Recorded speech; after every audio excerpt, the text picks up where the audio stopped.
Barisan aritmatika, kita juga punya yang namanya deret aritmatika. Nah, sebenarnya beda ya barisan dengan deret. Barisan berarti urutan atau barisan dari angka ya, bener ya barisan ya. Jadi barisan itu dia lebih kayak urutan angkanya. Jadi contohnya barisan itu aku punya 2, 3, 5, 8, 13 dan seterusnya. Sedangkan kalau deret itu adalah penjumlahan dari barisan. Jadi nanti deret itu lebih ke 2 tambah 3 tambah 5 tambah 8 tambah 13 dan seterusnya. Seperti ini. Nah, jadi untuk deret sendiri dia itu berbentuknya U1 tambah U2 tambah U3 dan seterusnya hingga UN. Nah, untuk mengetahui jumlah suku-sukunya, kita punya rumus deret aritmatika.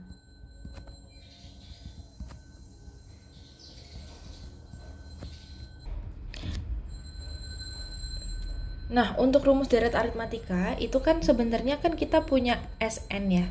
Jadi anggap aja untuk deret aritmatika kita simbolkan dengan SN atau jumlah keseluruhan barisan aritmatika itu SN.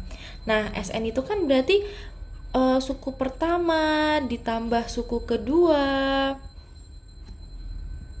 ditambah suku ketiga dan seterusnya hingga suku ke N.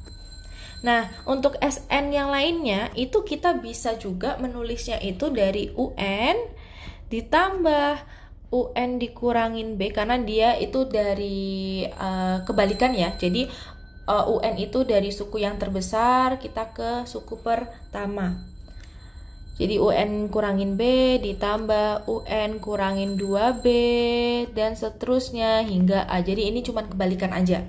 Nah, kalau misalnya kita jumlahkan dua ini, itu akan menjadi 2SN sama dengan A plus UN ditambah A plus UN ditambah A plus UN dan seterusnya, dan bisa terlihat juga yang terakhir itu A plus UN juga.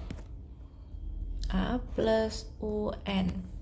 Nah, dari sini itu kan dia adalah A plus UN sebanyak N suku. Ya kan? Jadi A plus UN-nya ini berulang sebanyak N suku. Nah, dari sini kita bisa ubah jadinya 2SN sama dengan N kali A plus UN. Atau bisa kita bagi dengan 2 kiri dan kanan, ruas kiri dan kanan, jadi SN sama dengan N per 2 kali A plus UN. Oleh karena itu kita dapat rumus yang pertama itu untuk menentukan deret aritmatika adalah SN sama dengan N per 2 kali A plus UN. Nah, kalau misalnya kalian tahu di sini kan UN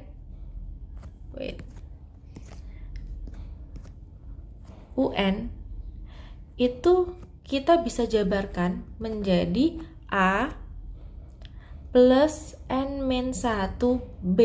Jadi bisa kita tulis lagi, kita jabarkan lagi, SN sama dengan N per 2 kali A plus N-1B.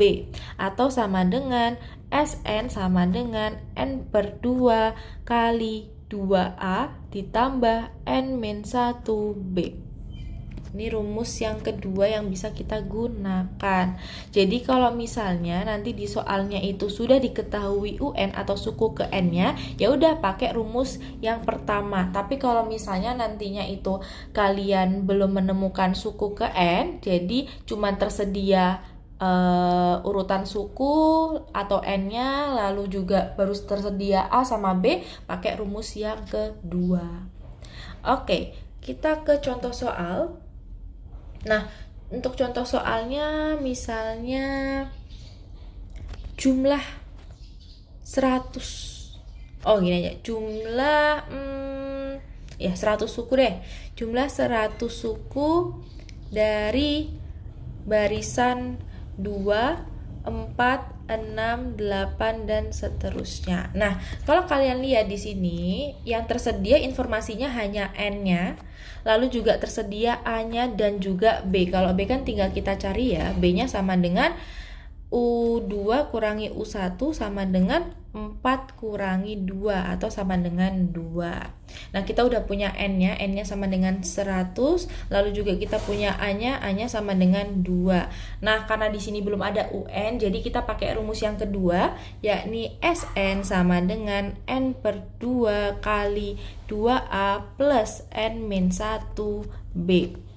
Berarti S100 atau jumlah 100 suku dari barisan 2, 4, 6, 8 sama dengan 100 dibagi 2 dikalikan dengan 2A. 2 kali A itu sama dengan 2 kali 2 ditambah N-1 itu 99 dikalikan dengan B. B-nya itu 2. Berarti bisa kita tulis sama dengan S100 sama dengan 50 kali 4 ditambah 198 atau sama dengan 50 kali 202 sama dengan hasilnya adalah 10.100.